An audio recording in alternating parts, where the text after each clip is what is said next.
Long ago, the Great Mystery caused this land to be, and made the Indians to live in this land. Well has the Indian fulfilled all the intent of the Great Mystery for him. Then the strangers came from across the great water. In the heart of the Great Mystery, it was meant that I should bid them welcome, that all men should sit down with me and eat together of my corn, that the Indian should give to all peoples.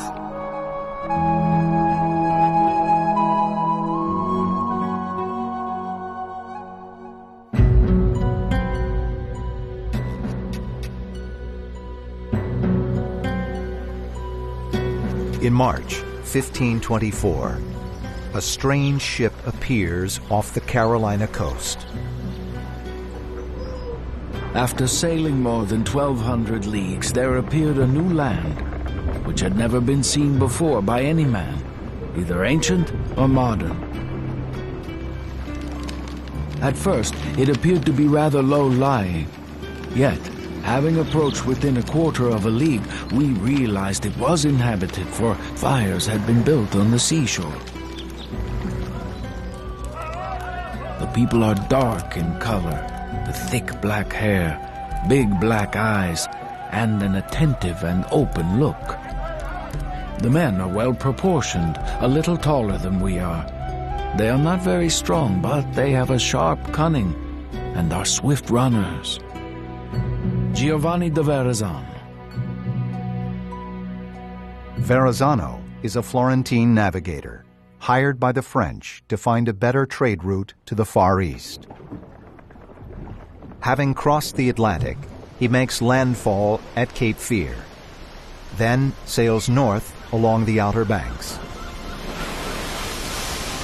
Somewhere near Hatteras, a small landing party rows ashore. The explorers cross the narrow island and discover a large body of water. It is the Pamlico Sound, but they mistake it for a Western Ocean and name it Verrazzano's Sea. The misleading map they create shows North Carolina as open water and will soon draw many more strangers to these shores. And life for the native people here will never be the same again.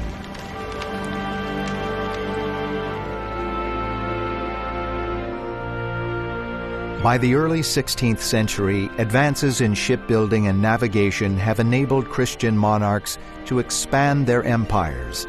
Trade with Africa and Asia has made some wealthy. And in the Americas, many Europeans see a vast new world that offers riches and opportunity for those who conquer it.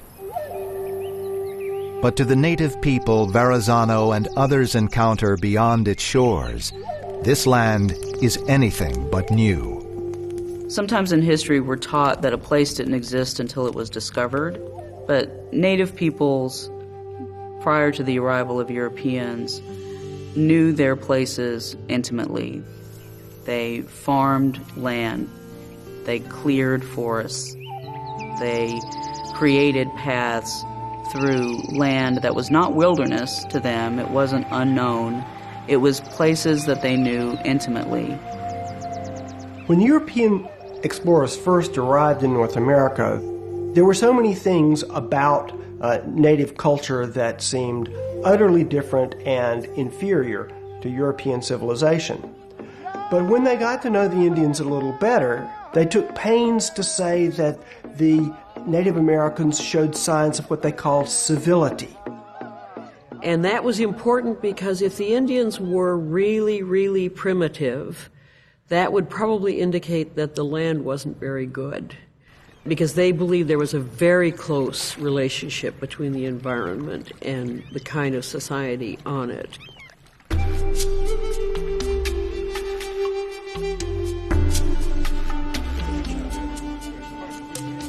They are very well organized, well laid out villages with homes and gardens and places of worship. They were very industrious people and had a culture that had existed for hundreds of years, if not thousands of years before the arrival of the Europeans.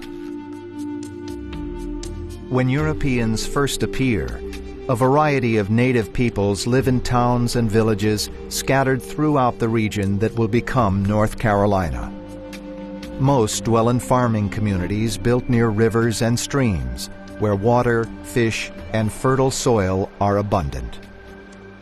Groups living in the Northeast along the coast speak a variety of Algonquian languages, while others to the south and west speak a range of Iroquoian and Siouan tongues. Though they lack a common language, native Carolinians share many cultural traits that set them apart from European Christians. I think Protestants saw the Indians as human beings, but as human beings who had never fully experienced Christian salvation. Native people tended to believe that they were a part of nature and that they were to live in harmony with nature. They were stewards of nature.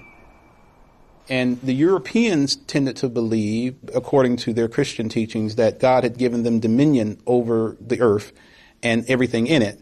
And so they could use the earth and exploit the earth in any ways that they saw fit. Indian people lived off the land. Everything that they needed to survive came from the land. And it was a source not only of physical material goods, but also a source of spirituality. Once a year, many gather in towns to dance and feast during the green corn ceremony.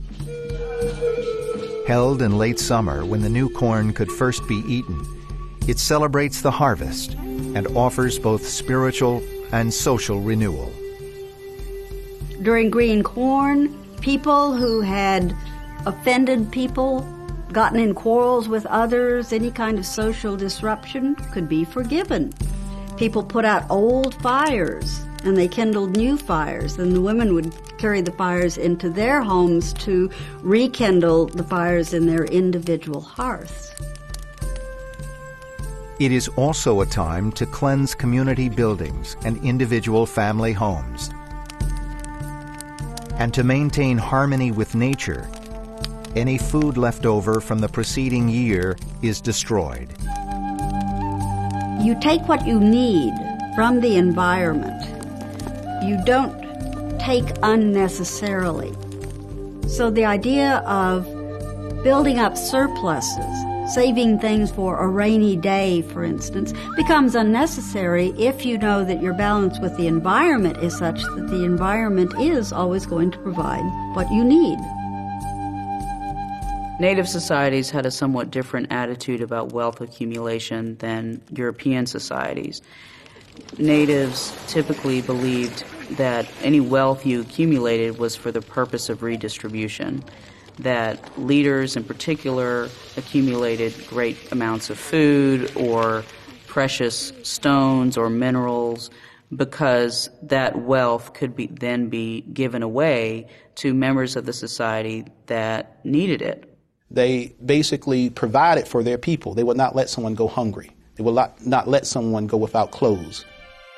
They shared, and sharing was necessary to assure that everybody in the community had what they needed in order to survive. Yet, as generous as they are to their kin, they can be equally brutal to outsiders.